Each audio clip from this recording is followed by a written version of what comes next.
Notre histoire commence autour de l'an 1000 dans le Saint-Empire romain germanique où Strasbourg était déjà une ville importante d'Alsace. Après des destructions, reconstructions et plusieurs incendies, un projet ambitieux est lancé aux alentours de 1180. Sa création commença et prit fin officiellement en 1439 en même temps que sa flèche qu'il érigera au rang du plus haut monument de son époque. Qualifiée de 8e merveille du monde par ses contemporains, du haut de ses 142 mètres, elle est encore à ce jour l'une des plus hautes de France et du monde. Il aura fallu plus de 1000 ans pour la construire telle qu'elle apparaît devant vous. Son histoire est le reflet de l'histoire de sa région, de sa ville et de son peuple, tumultueuse, frappée par les guerres, les changements de culte et de nationalité.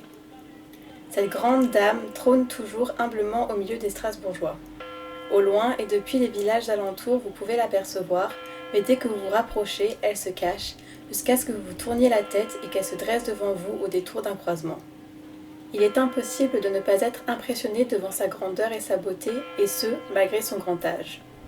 Prodige du gigantesque et du délicat, selon Victor Hugo, cette vieille dame veille toujours sur sa ville.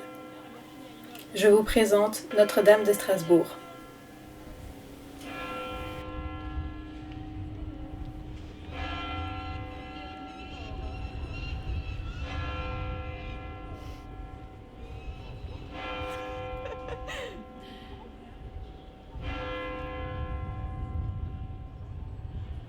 On peut dire que cette cathédrale, du coup, elle a vécu plusieurs vies. Et bien sûr, entre déjà au début de sa construction, les destructions qu'elle a eues avec les différentes guerres, les changements de culte, oui, elle a eu plusieurs vies qui correspondent en fait aux plusieurs vies qu'a eu du coup Strasbourg et l'Alsace. Donc du coup, à son achèvement en 1439, elle était d'abord catholique. Donc il y avait Jean Geiler de Kaysersberg qui est un des plus grands prédicateurs et écrivains allemands du XVe siècle, puisqu'à l'époque l'Alsace était allemande, qui venait en son sein pour faire des sermons de 1478 à 1510, donc à sa mort. Et il y a même une chaire, donc la chaire qu'on retrouve dans la cathédrale, qui a été érigée en son honneur en 1485 par un architecte qui s'appelle Hans Hammer. Et du coup, dans la petite chaire, on peut voir un petit chien posé sur l'escalier, peu en haut. Le chien, il y a plusieurs significations. Certains disent que c'est justement en rapport avec Jean Geiler qui venait faire ses sermons avec son chien, donc ça représenterait son chien. Et d'autres pensent que c'est un lien avec la légende de Saint Alexis, que Jean Geiler aimait beaucoup parler de Saint Alexis parce que pour lui c'était un exemple de pèlerin, l'exemple même du pèlerin chrétien et catholique. Et en gros, la légende disait que il était de très bonne famille et le jour de ses noces, il est parti en pèlerinage en Terre Sainte. Et quand il est revenu après chez lui, il est revenu vraiment, il était ruiné, méprisé, complètement inconnu. Et il aurait vécu en fait sous sa maison familiale jusqu'à sa mort pendant des années, mais en inconnu, personne ne savait qui il était. Et la seule personne qui l'aurait reconnu aurait été son chien, d'où le chien. Et du coup, les gens... la légende raconte que ça porte chance de Oui, toucher. apparemment, toucher la tête du chien porterait chance. D'ailleurs, ça se voit puisque la couleur de la pierre est complètement différente du reste. Mais du coup, à force de toucher, ça risque d'abîmer, donc il faudrait arrêter. Genre, on le regarde avec les yeux et puis voilà. On le touche avec les yeux. C'est ça. Puis on arrête. Donc Jean Geiler, il meurt en 1510. Oui. Mais est-ce que la cathédrale, du coup, elle reste catholique encore ? Oui, elle reste encore catholique jusque dans les années 1520, parce que dans ces années-là, il y a la réforme protestante qui arrive jusqu'à Strasbourg, et en 1724, la ville devient protestante. Donc la cathédrale va devenir protestante aussi. Il y a des autels, des retables qui vont être détruits. Il y a des statues aussi, comme c'est la Madone de la chapelle de la Vierge qui va être détruite. Et en 1729, le culte catholique va être aboli complètement jusqu'en 1550, où il va revenir, mais il va de nouveau être aboli en 1561, où là, vraiment la cathédrale, elle est protestante, et il n'y a que le culte protestant qui sera fait à la cathédrale. Et ça, ce sera jusqu'en 1681, quand Louis XIV arrive en Alsace et rattache l'Alsace modèle à la France, donc Strasbourg sera à nouveau catholique.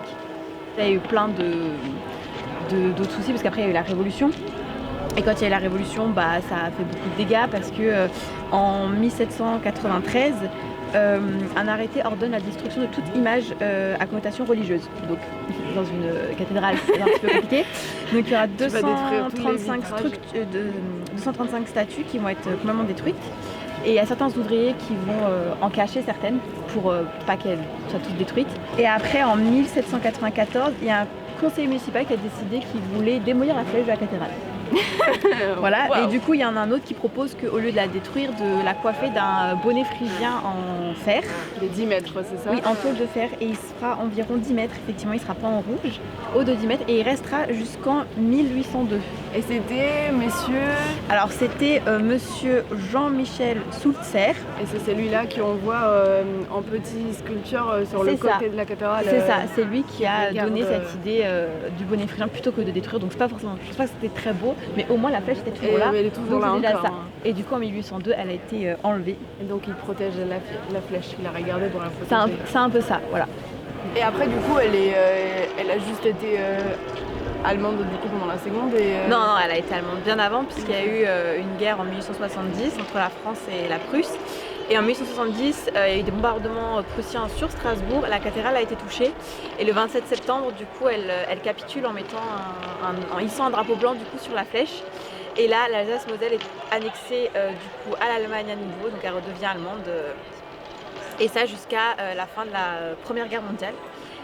Et en fait, à la Première Guerre mondiale, il y a eu un moment donné où elle a été soviétique pendant quelques jours, le 13 novembre, si je ne dis pas de bêtises, oui, le 13 novembre 1918, le drapeau rouge soviétique a été hissé en haut de la cathédrale pour représenter l'international socialiste.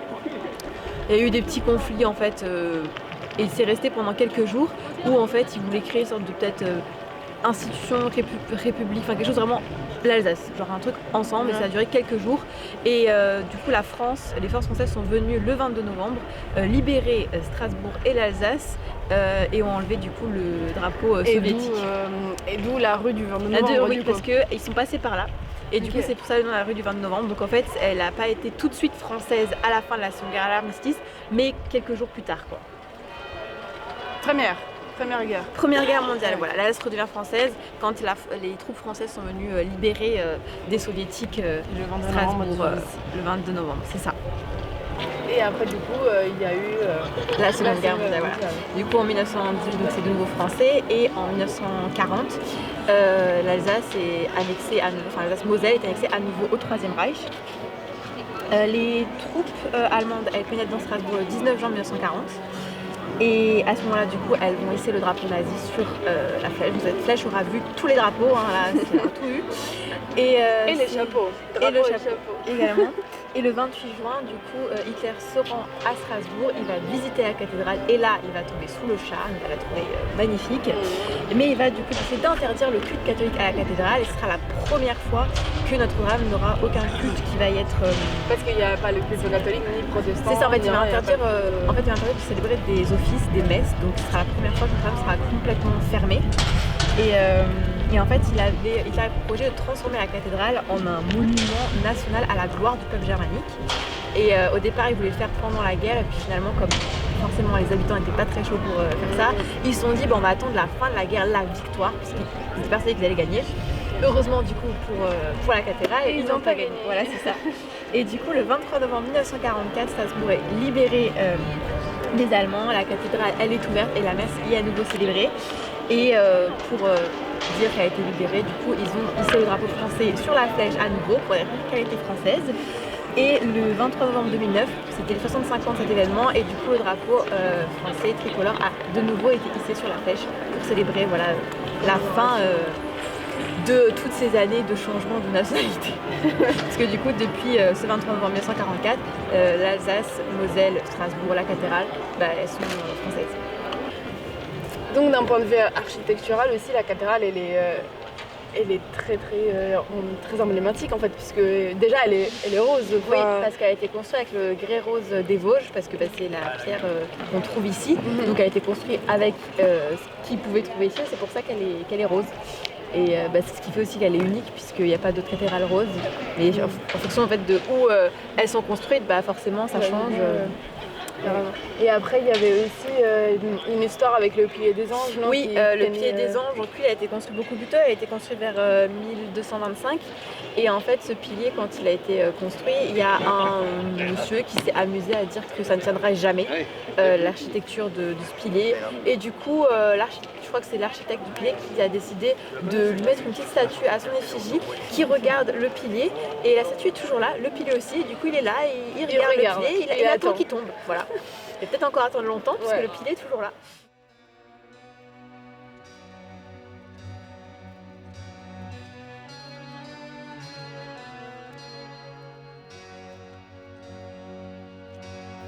À la façon de la pyramide de Khéops, les proportions de la cathédrale et son positionnement géographique lui octroient un super pouvoir inconnu pour la plupart de ses visiteurs.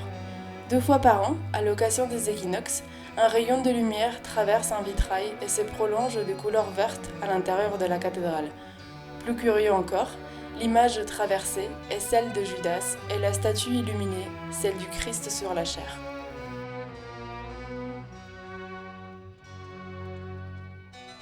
L'Alsace d'antan vit un jour le diable arriver sur le parvis de la cathédrale. Il sillonnait le ciel porté par le vent quand une vision magnifique lui fit descendre au pied de la grande dame de Strasbourg. Une statue le représentant sous la forme du tentateur, aux côtés des vierges folles, au sein même du tympan du portail latéral sud. Il rentra aussitôt dans la cathédrale à la recherche d'autres représentations en son honneur, mais il y fut emprisonné. Depuis, il souffle tentant de s'échapper, provoquant un vent froid à nous donner des frissons. À l'extérieur, le vent circule aussi, attendant impatiemment le retour de son maître.